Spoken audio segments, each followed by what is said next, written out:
Hey, good morning, everyone. I tried to fix that light and it still looks like I have a halo over my head or something. Good morning, everyone. It's Allison Nail-Malone with Malone Consultants Group. I am a women's leadership executive coach as well as a mindfulness-based stress reduction mentor. Today is Friday, end of the work week for a lot of people. For some, it's still just kind of right in the middle of it. And for someone like me, who's an entrepreneur, coach, and community leader, and family leader, and the job is never done. It's always that journey, right? And so today I want to just talk a little bit about an event that I went to yesterday. It was the Sunny Side of Leadership. It was a breakfast that was basically a fundraiser, or it is a fundraiser, but it also brings some incredible leadership tips and connection with other community leaders. And it is organized. Coffee hasn't kicked in this morning. It is organized by Havenwood. And Havenwood is a center where they support women who are single moms that have been in some pretty tough situations and provide them a safe space to get on their feet for a place for 2 years. And it's a really incredible organization. So I'm going to put a link in the comments below so you can check it out here in Northwest Arkansas. But I know in other areas of the country, places like this exist as well. The executive director had an opportunity to connect with her yesterday, who's an incredible human being, and really deeply connected with their communications director. She and I have a love for Bigfoot and Sasquatch, so we instantly connected. But yesterday they had a panel of people who I am grateful that I also am connected with. Virginia Shower was the MC, and her husband Justin Shower was on the panel. Teresa King Thompson of NWA Talk of the Town, and then Willie Johnson, Willie J Speaks. He's a motivational speaker and inspirational author. And there was a panel of them in the morning talking about how failure is just a detour. And one of the things that really stuck out to me, well, there were several things, or three things really, that really stuck out to me of quotes that I wanted to share with you that for me were really powerful, that I feel like you could connect with as well.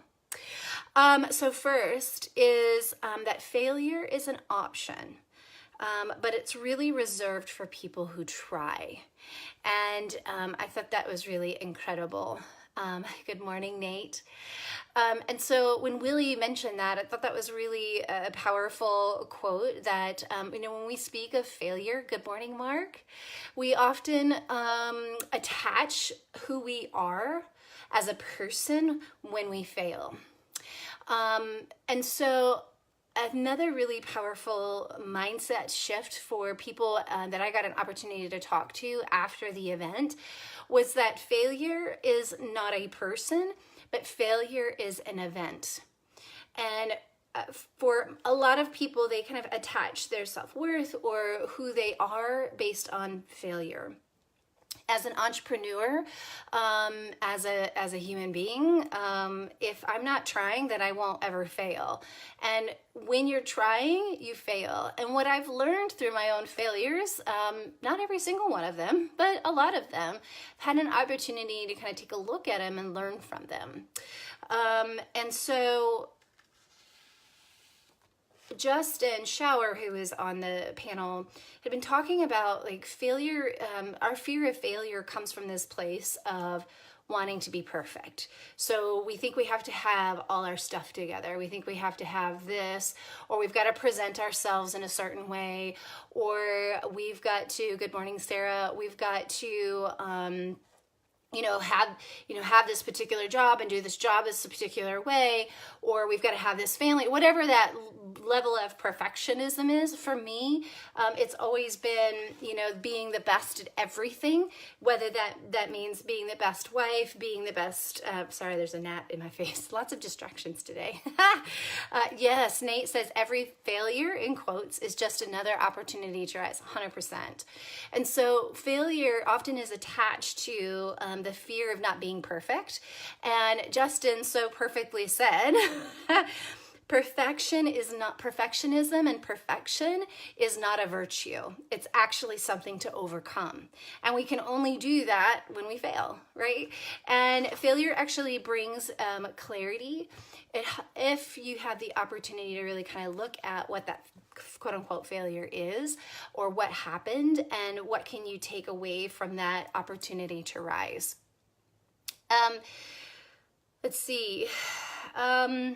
There's another one here that was really incredible, and I'm trying to pick which one because there were so many good quotes. Yes. And so a couple of people talked about this idea of often with failure, we tend to think that life, that we have to constantly be seeking this meaning and purpose of life. And when we're not doing a job, or we're not working, or we're not doing something that is this meaningful, deep purpose, but rather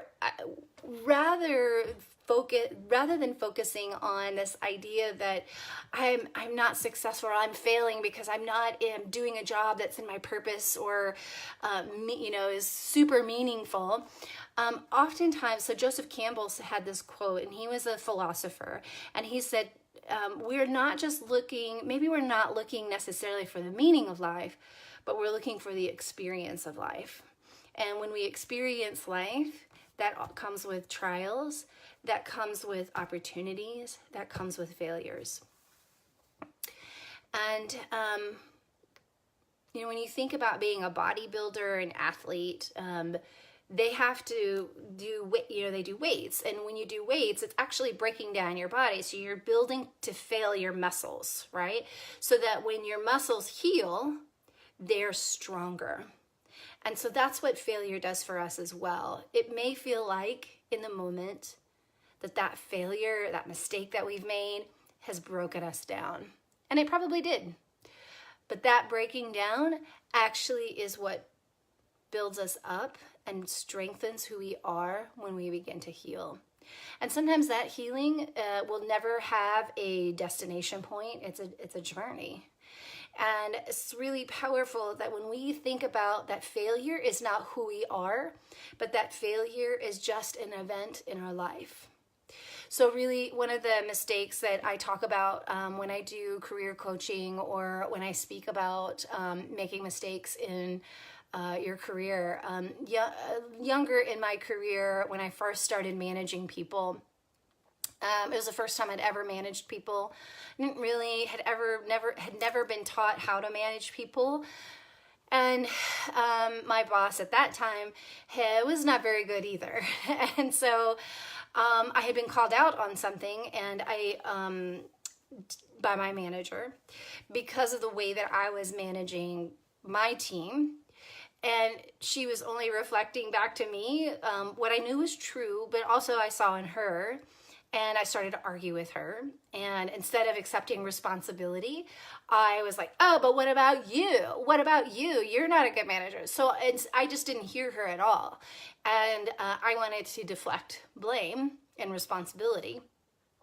And I stormed out of her office, and I went into my office, and I slammed the door, and I started throwing things around. And that's not a cool way to act in an office setting.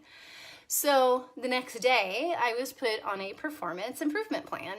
And typically, performance improvement plans are 30, 60, 90 days. And I was devastated because I had never, ever been told that you are not a top performer at that point in my career. Which is how I got the management job. It's how I got the money in the job. It's how I got the prestige of that particular job. And it was a blow to my ego. It was a blow to who I thought I was. And then I thought, well, that's not who I am, and I must be a failure. And it took me a good 30 days to like get through that. And I even hesitate to say get through that, because it actually took me the full 90 days to get my act together. But I took it as an opportunity to do a lot of research. I did a lot of asking questions from the people that I worked with in the past, and then the people who were working for me, and did a lot of soul searching of, is this really what I want to do?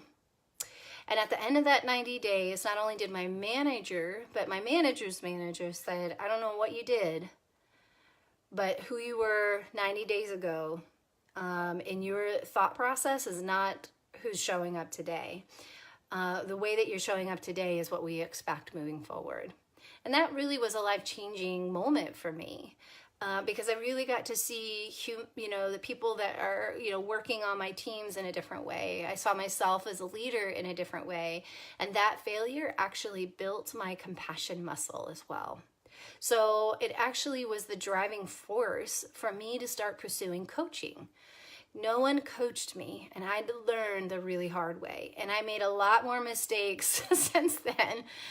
But through that, it was the catapult or the catalyst for me defining what my purpose is. And it has taken almost 10 years working one or two, at least one full-time job and a couple of side hustles, to now be in a space where I am coaching organizations and individuals one-on-one in how to be better leaders. I've learned from experience as well as coaching other leaders through their experience. So I'm curious for you today, when you think about a failure, either one that you're going through right now or one that you've had in the past, and what can you take away from that? And what's one action, just one action or one goal that you can take to really learn from that failure, even though it may feel very devastating? If you need a little help in brainstorming, reach out to me. I'll offer you 30 minutes complimentary on the phone, or we could do FaceTime. We could even just do instant messaging. And I'd love to just brainstorm with you for 30 minutes to identify, the things that you can learn from and grow from, and one action item that you can take from a failure. I hope today is amazing. I hope that you spend some time this weekend really doing some self-care. It's something that I'm committing to myself, because it is not something I do well, to this weekend. And be watching in my Facebook feed for some additional pictures of the place where my family and I moved to. It is becoming a really healing space for me, and hopefully I can be able to share that with other people as well. Have an incredible day, and I'll talk and connect with you soon. I'll be right back here Monday morning at 7:20 a.m. Central for your mindfulness message.